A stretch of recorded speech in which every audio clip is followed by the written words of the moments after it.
Bonsoir et bienvenue sur la chaîne du culte du lait.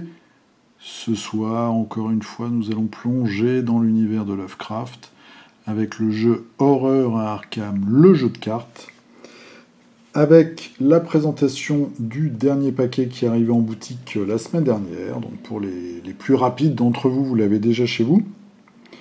Union et désillusion, aucun rapport avec le magazine de couple échangiste bien connu. C'est tout simplement le nouveau scénario pour cette campagne, le Cercle brisé. C'est le paquet numéro 4 qui m'a été gentiment offert, je tiens à le signaler, par Asmodée, par monsieur José d'Asmodée. Alors, qu'est-ce qu'on va trouver dans ce paquet? Un scénario comme d'habitude.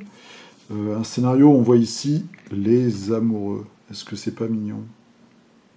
Avec cette belle illustration. Ça sent surtout l'arnaque, puisque dans l'histoire, sans trop vous en dévoiler, eh bien, il se passe des choses un petit peu néfastes, on va dire, et pour le moins vapeureuses à Arkham, une histoire de fantômes, de brume, de désertion de la ville. Les gens partent, ils ont peur la nuit, et vous avez décidé de vous rendre sur une île qui se trouve sur le fleuve. On voit ici l'illustration, l'île déserte, avec des colonnes de pierre, comme ça, qui se trouvent sur cette île. Les rares personnes qui ont osé y aller ne sont pas revenues, ou alors sont revenues avec des histoires abracadabrantesques, comme dirait un ancien président français. En tout cas, vous prenez votre courage à deux mains et vous allez vous promener là-bas pour essayer d'interrompre un rituel. Vous avez un choix à faire au début du scénario pour savoir quelle partie vous prenez. Je vous en dis pas trop. Vous découvrez ça en jouant cette histoire. Alors, je vais vous montrer quelques petites cartes. On retrouve des cartes. J'étais un petit peu déçu sur ce scénario par les illustrations. On retrouve les engoulevents qu'on avait déjà dans un autre scénario. Rien de très formidable, on va dire, de très significatif. Cette illustration, je crois qu'on l'avait déjà aussi. Alors, il y en a une qui est assez rigolote, c'est celle-ci. Donc c'est le champ psychopompe. Voilà. En fait, on se balade, on s'étend sur le sol et on a un oiseau qui vient nous déféquer dans l'oreille. C'est quand même fabuleux comme illustration. Forcez quand vous devriez subir au moins un dégât, subissez 2 dégâts supplémentaires à défausser cette carte. Et oui, c'est rigolo, mais c'est mortel potentiellement. Voilà, donc il y a beaucoup d'oiseaux. Je ne vais pas tout vous montrer. Vous allez vous balader sur l'île. Donc là, je vous montre que les faces verrouillées, non découvertes. Et en fait, la petite spécificité de ces lieux, c'est que vous allez avoir une caractéristique hantée pour chaque lieu, qui va potentiellement se déclencher quand vous allez avoir des cartes menaces qui vont vous tomber dessus. Et ces caractéristiques hantées sont toujours des mauvaises choses. Vous allez perdre des actions, vous allez perdre des points, etc. C'est très négatif. Le scénario m'a l'air assez punitif. J'ai juste regardé un peu le mécanisme général, mais j'ai pas regardé... vous voyez, en fait, dans le scénario, on a 2 cartes d'intrigue, et par contre, on a tout un paquet de cartes actes. D'après ce que j'ai compris, chaque personnage, potentiellement, va en prendre une. Ensuite, dans les cartes, alors, je vais finir vite fait avec l'histoire de ce scénario. En fait, dans ce scénario, vous allez potentiellement retrouver les personnages du prologue qu'on avait dans la première boîte. C'est ce mini-scénario que vous jouez avec ces 4 personnages-là. Et bien là, potentiellement, on peut les retrouver. Voilà, je ne vais pas trop vous en dire, j'en ai déjà dévoilé un peu trop, sûrement. On va passer maintenant aux cartes de deck. On va regarder un petit peu ce que nous offre ce paquet. Alors, nous avons tir de sommation pour les gardiens. Ça coûte 2. J'aime bien l'illustration.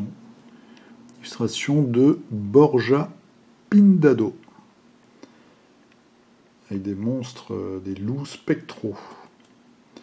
Tactique ruse. Dépensez une munition d'un soutien arme à feu que vous contrôlez en tant que coût supplémentaire pour jouer tir de sommation. Donc 2 ressources plus une munition. Déplacez tous les ennemis non élites de votre lieu vers un lieu connexe. Cette attaque ne provoque pas, enfin cette action ne provoque pas d'attaque d'opportunité. Très bien. Déplacez tous les ennemis d'élite. Donc plusieurs à la fois, c'est pas mal. Celle-là, je suis un peu plus dubitatif, surtout qu'elle coûte très cher. C'est un événement qui coûte 3. Plus 3 points d'expérience pour l'acquérir. Alors, viseur télescopique. C'est une amélioration d'objet. Rapide. Attachez cette carte à un soutien arme à feu que vous contrôlez et qui occupe 2 emplacements de main. Le soutien attaché ne peut pas être utilisé pour attaquer les ennemis engagés avec vous. Quand vous effectuez une action combattre en utilisant le soutien attaché, si vous n'êtes pas engagé avec des ennemis, inclinez le viseur télescopique. Cette attaque peut cibler un ennemi non élite dans un lieu connexe. Ignorez les mots-clés distant et riposte. Ouais. Ouais. Le gardien, pour moi, c'est quand même un tank. Donc le fait de ne pas pouvoir, avec une arme qui prend les 2 mains, attaquer les ennemis engagés avec soi-même, je sais pas, c'est un build un peu différent du gardien. Je trouve ça très compliqué et très cher, cette carte. Alors, les chercheurs, événements, ça coûte 0. Le savoir, c'est le pouvoir. Rapide, à jouer uniquement lors de votre tour. Choisissez un soutien livre ou sort que vous contrôlez ou révélez un soutien livre ou sort de votre main. Résolvez la capacité avec action ou rapide sur ce soutien en ignorant tous ses coups, y compris son coup d'action, d'après ce que je comprends. Ensuite, si ce soutien était dans votre main, vous avez le droit de le défausser pour piocher une carte. Donc je paye quand même une action pour jouer cet événement. Ah non, c'est rapide. Ouais, ça m'offre une action. Une action est potentiellement quelque chose qui coûte cher, qui est en main et pour lequel j'ai pas les ressources. Et je peux en plus tirer une carte. Ouais. C'est une espèce de couteau suisse en fait, pour livre et sort. Atlas ésotérique, c'est une carte qui coûte 1 point d'expérience, c'est 3 points de ressources. C'est un soutien. 4 utilisations, dépenser un secret et incliner l'Atlas ésotérique. C'est un bouquin ou pas? Ouais, c'est un bouquin. Choisissez un lien révélé, éloigné d'exactement 2 connexions par rapport à votre lieu. Déplacez-vous vers ce lieu, c'est une téléportation. Investissement, celle-là, elle est très bien pour le milliardaire. Investissement, ça coûte 1, c'est un soutien.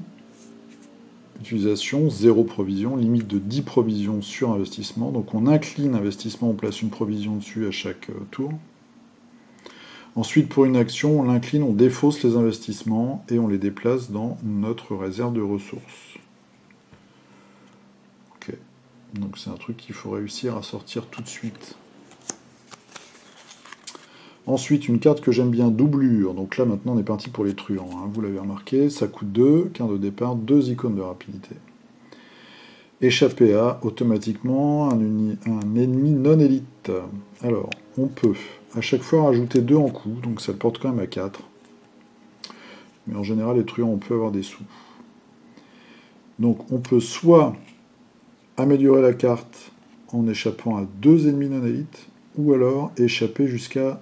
Enfin, on s'échappe dans 2 lieux connexes. Enfin, dans un lieu qui a 2 connexions. Donc ça, c'est pas mal. C'est pas mal.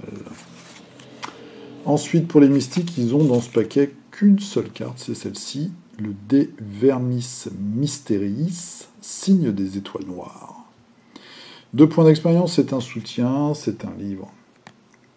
On l'incline et on place une fatalité dessus. On joue un événement sort ou perspicacité de votre pile de défausse, en réduisant son coût de 1. Après la résolution de cet événement, retirez-le de la partie. Ouais. Ouais, ça coûte une fatalité quand même. Ah, mais alors attends. Incliné, on l'incline, on place une fatalité dessus. On joue l'événement. Et après la résolution de l'événement, on retire de la partie.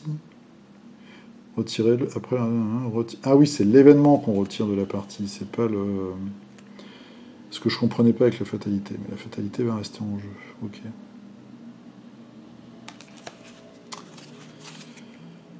Esprit guide, ça c'est assez rigolo aussi, c'est un allié pour les survivants. Ça coûte 1, c'est un allié gaïste, donc fantôme. On gagne 1 point de savoir. Les horreurs non directes doivent être assignées à l'esprit guide avant de pouvoir être assignées à votre carte investigateur. Il a 3 points de résistance mentale. Après que l'esprit guide est vaincu par les horreurs, bannissez-le. Voilà, donc c'est un one-shot. On a 2 évidemment. Et le deuxième est aussi un one-shot. Chance ou fatalité. Carte à expérience. J'aime bien l'illustration aussi. Entre l'œil du cyclone. Bon, c'est l'œil du cyclone. 2 points d'expérience pour l'acheter. Alors, rapide. À jouer quand de la fatalité devrait être placée sur n'importe quelle carte scénario. Une fois maximum par partie. On annule cette fatalité. Et ensuite, on bannit cette carte. Voilà. Donc on paye 2 points d'expérience et 2 ressources. Le bannissement d'une fatalité. Ouais. C'est s'il nous reste des points d'XP, quoi, en fait. Pour le dernier scénario, on va dire. On se dit que ça va être super tendu, on n'a rien à acheter. Il nous reste 2 points, on achète ça. Ouais, je suis pas convaincu. Bref. Voilà, c'était donc les cartes de deck. J'aime bien celle-là. J'aime bien celle-ci avec le joueur là, qui est pété de thunes, le personnage. J'aime bien les 2 cartes truands. Pour le reste, je suis assez dubitatif. Donc c'est pas un paquet qui m'emballe plus que ça au niveau des cartes de deck et des illustrations. Ce que j'aime bien dans ce paquet, c'est qu'on retrouve ces personnages-là en alliés potentiels, qui sont assez chouettes. Après avoir le scénario. Voilà, voir s'il est difficile. Il nous reste 2 paquets pour finir la campagne. Donc je vous présenterai bientôt les griffes du chaos et le dernier devant le trône noir. Voilà, tout ça va arriver bientôt, hein, puisqu'il y en a un qui sort tous les mois. J'espère que vous avez été quand même un petit peu intéressé par cette vidéo. Je vous souhaite une très bonne soirée ou une très bonne journée. N'hésitez pas à passer par le lien Philibert qui est dans la description pour que je touche la somme énorme de 5% sur votre commande. J'ai pas encore reçu d'argent parce qu'il faut que ce soit validé au bout d'1 mois ou 2. Après, il faut attendre encore 1 mois. Donc pour l'instant, je ne sais pas si ça marche bien. Nous verrons tout ça très prochainement, sûrement dans le prochain figurinistique. Vous pouvez me retrouver sur Instagram où je poste les figurines que je peins au fur et à mesure. # le culte du dé tout attaché. Et la page Facebook, le culte du dé, et l'émission La Voix des Jeux. Je vous souhaite donc une bonne nuit, pas trop peuplée de cauchemars, j'espère. Je vous dis à très bientôt. Portez-vous bien, jouez bien. Salut!